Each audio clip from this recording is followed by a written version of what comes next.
नमस्कार, मी अभय वसंतराव वळसकर. मी मेकॅनिकल ब्रांचचा विद्यार्थी असून आज माझा 9च्या सुमारास जवाहरलाल दर्डा अभियांत्रिकी कॉलेजमध्ये माझा इंजिनिअरिंग ग्राफिक्सचा पेपर असून 10च्या सुमारास मी कॉलेजला पोहोचण्यात आलो.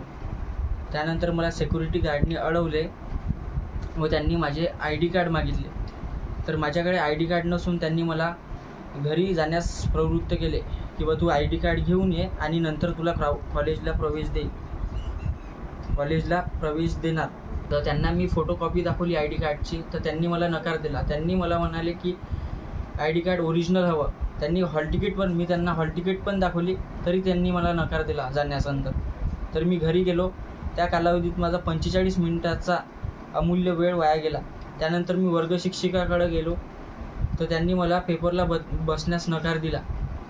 HOD मॅडमकडे भेट झाल्यानंतर त्यांनी मला म्हणाले की तुला पेपर देण्यात येणार नाही. नंतर माझा कंडिशनचा पेपर असून त्यांनी मला काहीच मदत केली नाही. त्यानंतर मी धम्मराज नवले सरांना फोन लावला. त्यांनी मला सांगितल्यानुसार त्यांना मी एक माफीनामा जाहीर केला. त्यांनी माझे खूप सहकार्य केले व त्यांच्याकडून अमरावती विद्यापीठाकडून HODंना कॉल गेला. त्या कॉलनंतर मला पेपरला बसण्यास अनुमती मिळाली. तरी या सर्व प्रकरणात मी धम्मराज नवले सरांचा व अमरावती विद्यापीठाचा मनापासून आभार प्रकट करतो.